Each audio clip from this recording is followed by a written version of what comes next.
सुनील रघुवंशी, एक बात तो है, ये 7-8 लोग राज्यसभा में परिणाम दे दिए, लेकिन लोकसभा में परिणाम नहीं दे पाए। सुनील रघुवंशी जी जी जी, लोकसभा में ये लोग अपनी अपनी विधानसभा क्षेत्रों में भाजपा को परिणाम नहीं दे पाए, क्यों, क्या लगता है? जी जी, देखिए जो लोकसभा का चुनाव आया उससे पहले राज्यसभा का चुनाव हुआ था, उसमें इन लोगों ने खुलकर समर्थन करने का काम एनडीए का किया था।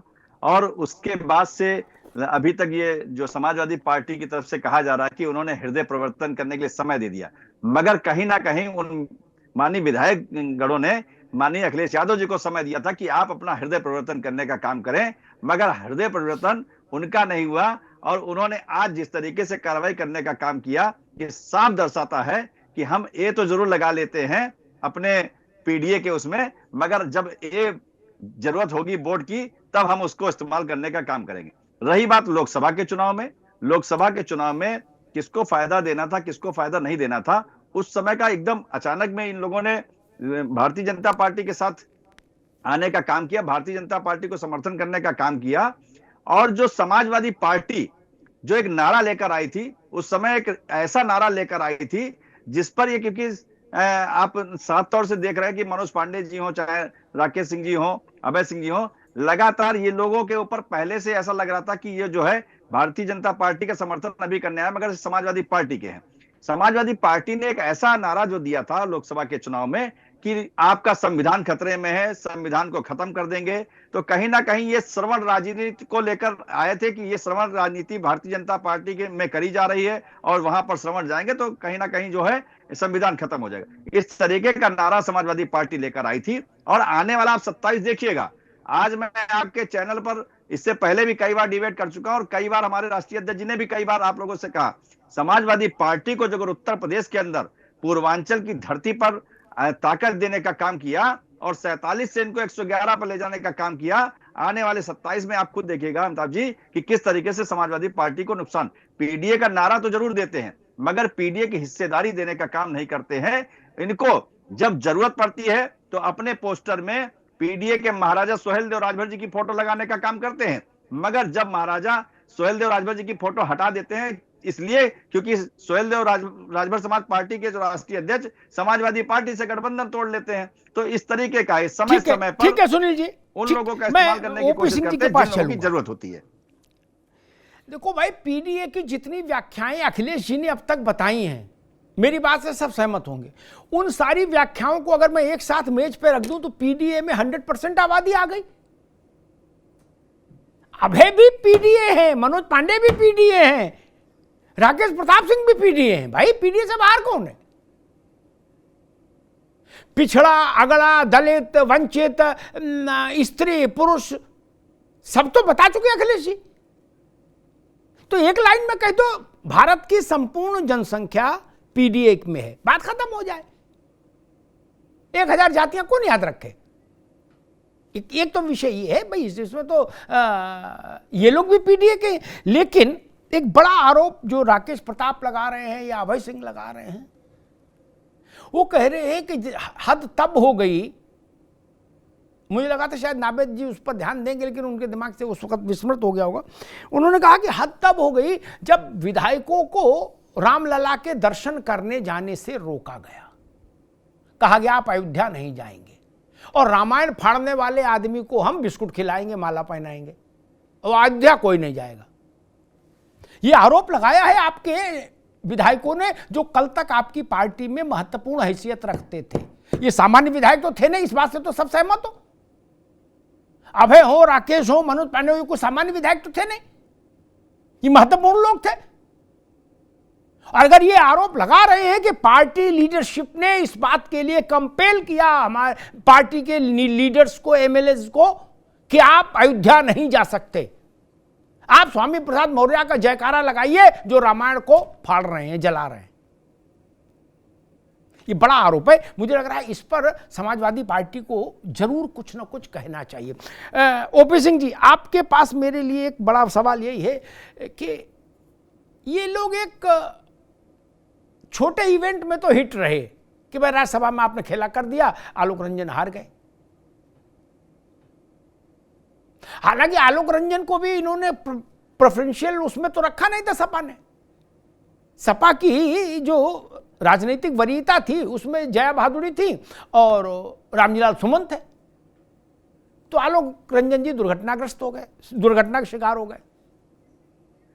लेकिन लोकसभा के चुनाव में ये कोई आपके लिए कुछ बड़ा करके नहीं दिखा पाए। नहीं,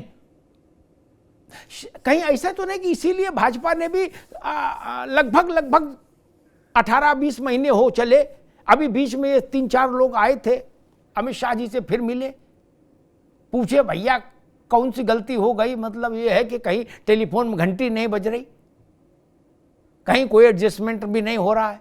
नहीं, क्या भाजपा को ऐसा तो नहीं लग रहा कि ना गुरु देखो जिस अंदाज जिस उससे तुमको लिया था वो काम कर नहीं पा रहे हो। एक भाव होता है ना कि भाई ले तो लिया, बाद बोले गाड़ी खरीद ली, बाद में देखा चला के बोले मजा नहीं आ रहा, तो बोले ठीक है गैरेज में खड़ी कर दो। ऐसा लोगों के साथ भी हो जाता है ओपी सिंह जी।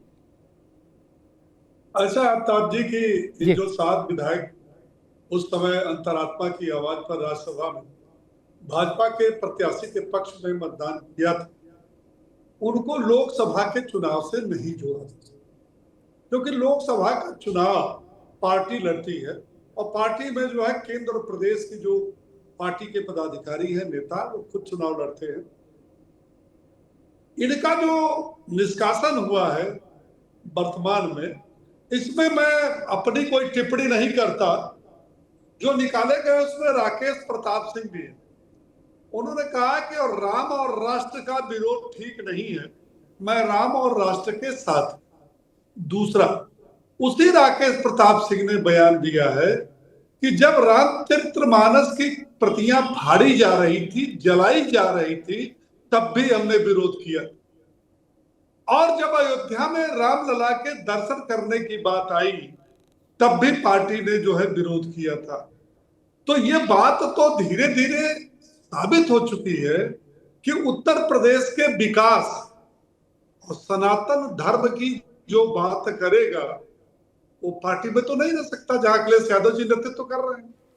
दूसरा यह है कि अगर आपके विधायक आपको छोड़ के चले गए और रोज चैनल पर आप जो है दावा कर रहे हैं, कहीं ओम प्रकाश राजभर की पार्टी के जो विधायकों को 2 घंटे में तोड़ रहे हैं, कहीं संजय निषाद पार्टी के 1 घंटे में तोड़ रहे हैं, कहीं भाजपा को कह रहे हैं कि 100 विधायक लेके आओ और मुख्यमंत्री बन जाओ, तो जो दूसरों की पार्टी तोड़ने की बात कर रहा, उसकी पार्टी के लोग क्यों टूट गए? ये तो उनके आत्मचिंतन का विषय। और दूसरी बात यह है कि मैं मुलायम सिंह यादव की तारीफ करता हूं कि उन्होंने अपनी पार्टी को एक सूत्र में बांध के ले चला, लेकिन दुर्घटनावश पिता की विरासत में गद्दी पर पाने वाले अखिलेश यादव अपना परिवार तो खुद नहीं सही रखता है। चाचा शिवपाल यादव की क्या क्या दुर्गति किया, नई पार्टी बनानी पड़ी, अर्पणा यादव निकल करके भारतीय जनता पार्टी में चली आई। तो जो अपनी पार्टी के नहीं, अपने घर नहीं संभाल पा रहा, वो पार्टी क्या संभालेगा? तीसरी बात, जब ये बार बार धर्मेंद्र सिंह कह रहे थे जनादेश का विरोध हुआ, उनको समाजवादी पार्टी के आए थे, जब अभी उपचुनाव हुआ था, 9 लोगों के चुनाव हुआ था, विधानसभा का उपचुनाव, विधानसभा के अंदर समाजवादी पार्टी ने यह बयान दिया कि इस उपचुनाव में वोटों की लूट हो गई, और जो ये चुन कर आए हैं ये वोट लूटने के कारण विधायक हुए। तब जनादेश का अपमान नहीं हुआ।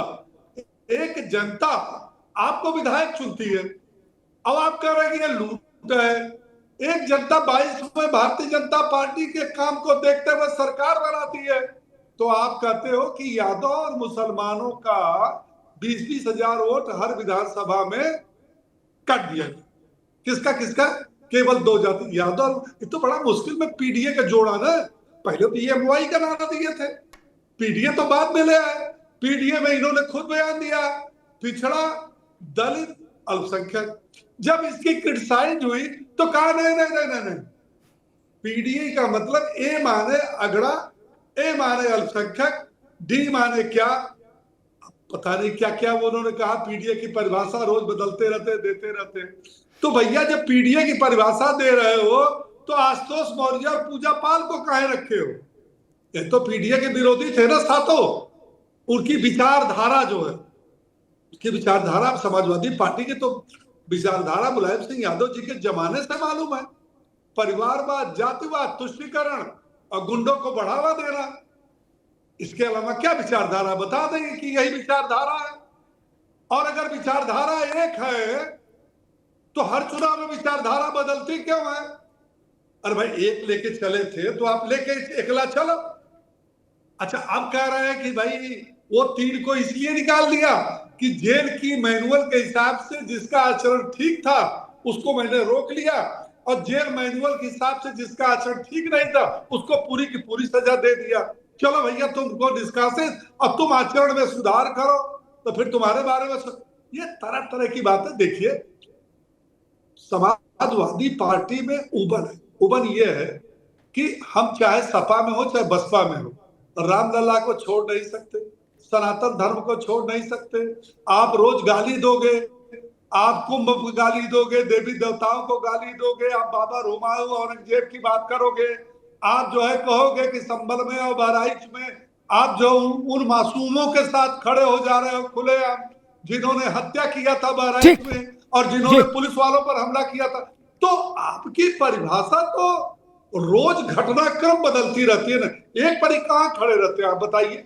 ठीक है ओपी सिंह जी, और ठीक अगर ठीक एक का ठीक, मतलब आइए आपकी संख्या बात को रगड़ा दोनों हुआ। अरे श्रीमती जी, कुछ तो सस्ता लो, बचत करो। नहीं श्रीमान जी, सब बढ़िया लो, रहने दीजिए। इसमें क्या खास बात है? थोड़े में ज्यादा स्वाद, यही तो है इसकी खास बात। वाह मामा, क्या स्वाद है। अरे मेरे राजा, राजा और मसाला।